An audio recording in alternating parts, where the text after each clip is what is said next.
স্বামী স্ত্রীর মাঝে ঝগড়া বা ভুল বোঝাবুঝি হওয়া খুবই স্বাভাবিক বিষয়। একসাথে থাকতে গেলে মতের অমিল, অভিমান কিংবা কিছু সমস্যার সম্মুখীন হতে হয় এবং অস্বাভাবিক কিছু নয় এই বিষয়টা। কিন্তু মনে রাখবেন, ডিভোর্স কখনোই সমস্যার সমাধান নয়।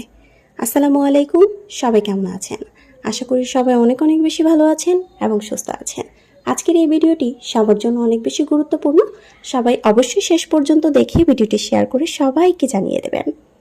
বিশেষ করে যাদের সন্তান আছে, তাদের জন্য ডিভোর্স মানে শুধু দুজন মানুষের আলাদা হওয়া নয়, বরং সন্তানের জীবনে এক অমোচনীয় ক্ষত তৈরি করা, যা সারা জীবনেও কখনো মুছে যাবে না।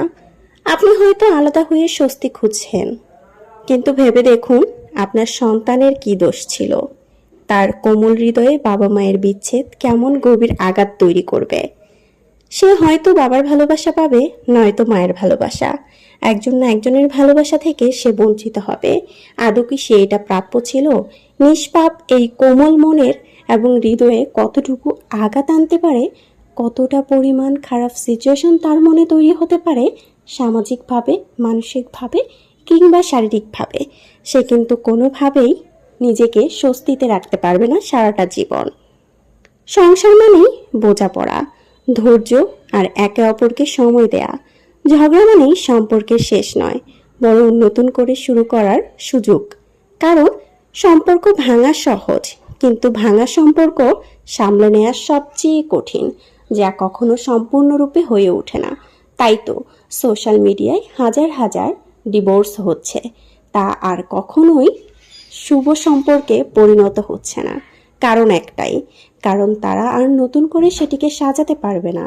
সম্পূর্ণরূপে তারা আলাদা হয়ে গেছে, মানসিকভাবে প্রিপেয়ার না তারা একসাথে থাকার জন্য। তাই হাজারবার ভেবে, ধৈর্য ধরে, কথা বলেও বুঝিয়ে সমস্যার সমাধান খুঁজুন। একসাথে থেকে সমস্যার সমাধান খুঁজবেন।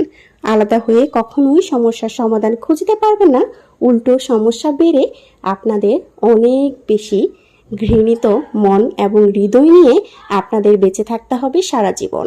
একে অপরের প্রতি অনেক বেশি অভিযোগ, অভিমান নিয়ে সারা জীবন দুই পাখি হয়েই বেঁচে থাকতে হবে, দুই কোলে।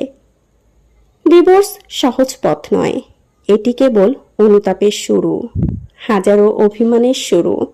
বিশেষ করে যাদের সন্তান আছে, তাদের উচিত হাজারবার চিন্তা করে সিদ্ধান্ত নেওয়া। যদি আপনার স্বামী কিংবা স্ত্রীর সাথে কোনোভাবে আপনার মতের অমিল হয়, আপনার পরবর্তীতে ভালো কিছু হলে আপনি তাকে ছেড়ে চলে যাবেন, তাহলে আমি বলবো কখনোই আপনারা একটি সন্তান নিজেদের মাঝে বহন করবেন না। অবশ্যই আলাদা হওয়ার পর, কোথাও একটা সেটেল হওয়ার পর একটি সন্তান জন্মদান করবেন, তাহলে আপনার, আমার এবং সমাজের পরিবেশটাই পাল্টে যাবে। ডিভোর্স হওয়ার পরই সন্তানের মাথার উপর শুধুমাত্র মায়ের ছায়া পাওয়া যায়, দেখা যায় অনেক সময় শুধুমাত্র বাবার ছায়া পাওয়া যায়। সেই জিনিসটা কখনোই কাম্য নয় একটি নিষ্পাপ শিশুর মনে। সো এটা সবাই মাথা রাখবেন এবং ডিভোর্সের মাধ্যমে নিজেদের সংসারটা